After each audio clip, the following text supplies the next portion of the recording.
we first launched the fund, there was some backlash that came with launching the fund. So by now, everybody should be aware of the whole deal with the Maui stuff, The Rock, Oprah, all of that. And this kind of loops into something that happened earlier for me, which was the whole Drew Barrymore apology thing. And people were criticizing Drew Barrymore because the apology she gave was really just horrible. Like, if she has a PR team helping with it, she needs to fire that PR team because they're obviously not helping her.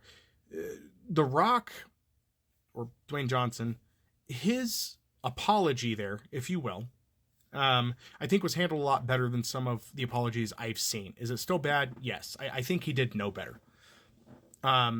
Now, from what I understand, he did donate a good portion of money, by normal people's standards, a good portion of money, but it doesn't excuse how they were trying to ask people who don't have money for money, and he addresses that. I think that he hit points that were more down to earth for his audience, whereas when Drew Barrymore did her stuff, it was less down to earth, you know? It was more like she was talking to people within her circle, and I've done videos where I've talked about how, you know, in Hollywood, it's its own special circle. So who you're talking to, what you say is different. Most PR teams are trying to address the public, but they're not talking to people like you and me. I am not a middle class or upper middle class or beyond that person. I'm not. These stars, if they want sympathy, their PR teams need to start directing their apologies towards the common American person, the person that's working in retail, that's working in, you know, menial work to do what they have to do to survive, that are not doing well. As long as the apologies are targeted to the middle class, these characters, and I say characters because that's what the actors are trying to push, is the characters they are, it's not going to resonate, right? Like, if you take a character that The Rock plays, where he plays a common person, and you relate to him because that's the character he's playing, but as soon as he steps out of that role, he's not that person anymore. He has too much money to be that person.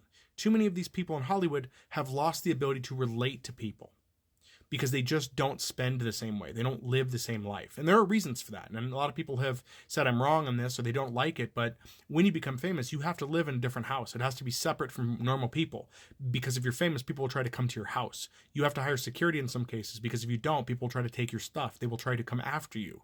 They want a piece of you because you are famous. And people who do not have fame want some of that. So that is part of the burden of living that lifestyle. And where I've said that before, people are like, oh, boohoo for them, they have millions of dollars. They do and don't. I've tried to address that too, but the people that need to know that aren't listening. They don't want to listen. He's got money on paper, like most people in Hollywood do. It's on paper. And yes, they do have an advantage of, they buy property up. You guys see that. They buy property and cars. They can liquidate those if they're smart. And then they can get the cash for that. But they still do pay taxes on what they earn.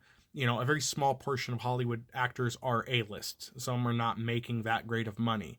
Margot Robbie is one in particular I brought up before, where people assumed that after Wolf of Wall Street, she was just rolling in the cash.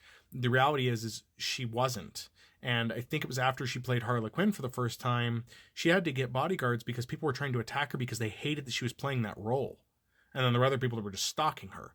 And that's one example, but it is a different lifestyle, and you have to understand that you're going to spend more money. That's why also they demand higher paychecks. Doesn't mean they deserve the millions and millions and millions and millions of dollars they get, but it is a different lifestyle.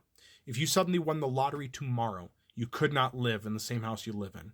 You would get robbed. You would get taken hostage. Something would happen. You can't live that lifestyle anymore. You have to move. Most people who win the lottery and are good with that money try to live low profile, and that's the way you do it. If I won lottery in any capacity, you know, I would pay everything off that I have that I need to pay off. But in addition, I would have to get a house that's secluded and away from people so people don't bug me, so they don't know. But yeah, his video he did, I'm glad he did that and he was more direct.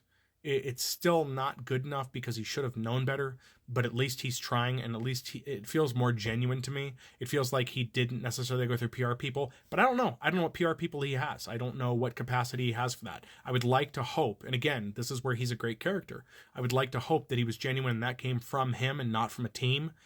But this is Hollywood we're talking about, and he's one of the bigger actors. So he probably has a really good PR team, but I don't know. Anyway, what are your thoughts, guys?